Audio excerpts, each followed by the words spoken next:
Salut tout le monde, on se retrouve pour parler manga, et plus particulièrement du 30e anniversaire de la série Dragon Ball, qui voit, pour l'occasion, un nouvel ouvrage disponible depuis quelques jours au Japon, et contenant notamment les hommages des différents artistes du monde du manga à la série. J'ai sélectionné pour vous les 10 dessins qui m'ont le plus marqué, et que je vous propose de découvrir dès maintenant. On démarre avec Takehiko Inoue, l'auteur de la série Slam Dunk, qui propose un Goku version enfant en train de pêcher le poisson avec sa queue de singe. Techniquement, le travail est très bluffant et on reconnaît les traits de l'artiste. C'est plutôt le sujet qui ne m'a pas vraiment emballé et qui fait que ça ne se passe pas plus haut dans mes favoris. Il faut dire qu'un Goku en train de montrer son derrière, c'est quand même pas très poli.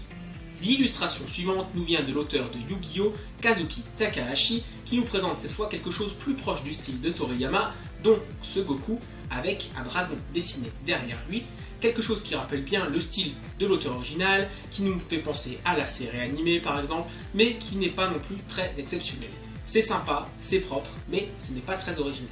La suivante est signée Masakatsu Katsuri, auteur de Z-Man, avec pour une fois une illustration en couleur nous présentant Goku enfant.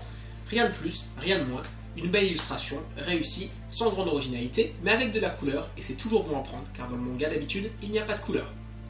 On arrive à Yusuke Murata, dessinateur de One Punch Man et surtout créateur de la série Aishin 21, qui nous offre quelque chose d'immensément épique et de très fidèle au style de Toriyama. Nous avons donc ce Goku en super guerrier en train de combattre Frieza, ou Freezer pour les Français.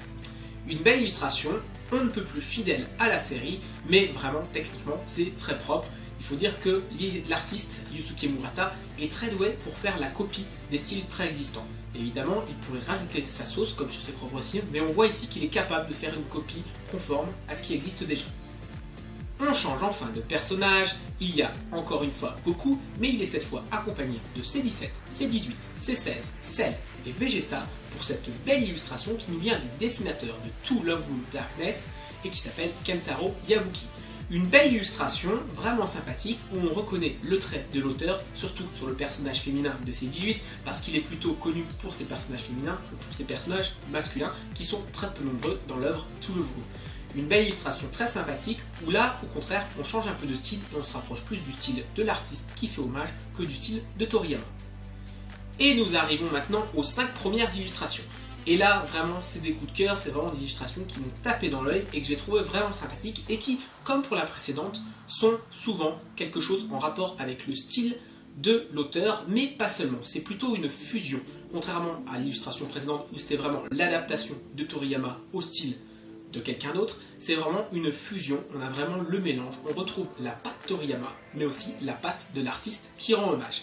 Et donc, nous avons pour la première un Tao Pai Pai magnifique, signé Tite Kubo, l'immense dessinateur, mais néanmoins un peu moins bon scénariste de Bleach, qui nous propose donc le mercenaire du ruban rouge, avec un travail qui se fait surtout au niveau de l'ancrage. Il est très doué au niveau de l'ancrage, Tite Kubo, et ses dessins sont vraiment magnifiques. On reconnaît, on pourrait très bien placer cette illustration comme un personnage de Bleach. Donc c'est vraiment du bon boulot, bravo Tite Kubo.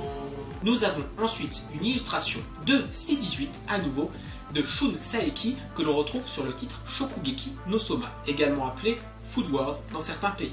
On reconnaît le personnage, mais le style est très différent de celui de Toriyama. Je ne connais pas trop la série, donc je ne sais pas si c'est fidèle à Food Wars, mais on retrouve un style vraiment différent. On reconnaît le personnage de par ses vêtements, sa coiffure, mais ce n'est pas du tout le trait de Toriyama.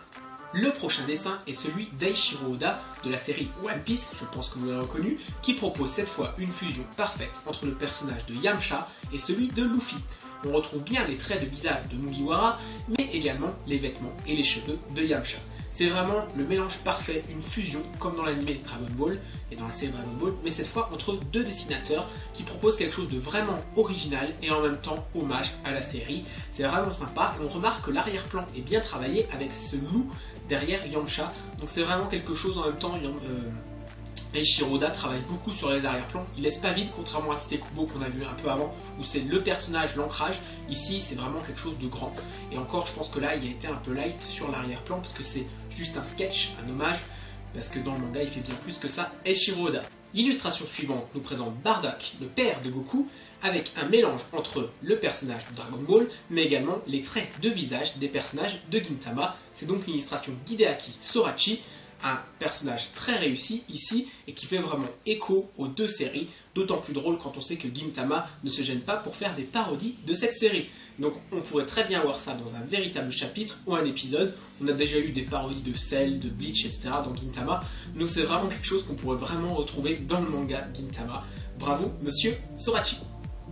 On termine enfin avec le dessin que j'ai le plus apprécié et qui n'est autre que celui de Tetsuhara, le dessinateur du légendaire Hokuto no Ken, qui fait un mélange parfait entre le personnage de Goku, celui de Rei et celui de Kenshiro. C'est vraiment magnifique, bluffant, je suis fan de toute façon de Tetsuhara, mais là vraiment il s'est démené pour faire le mélange, la fusion parfaite entre trois personnages différents, deux de son univers à lui et celui de Goku de Dragon Ball.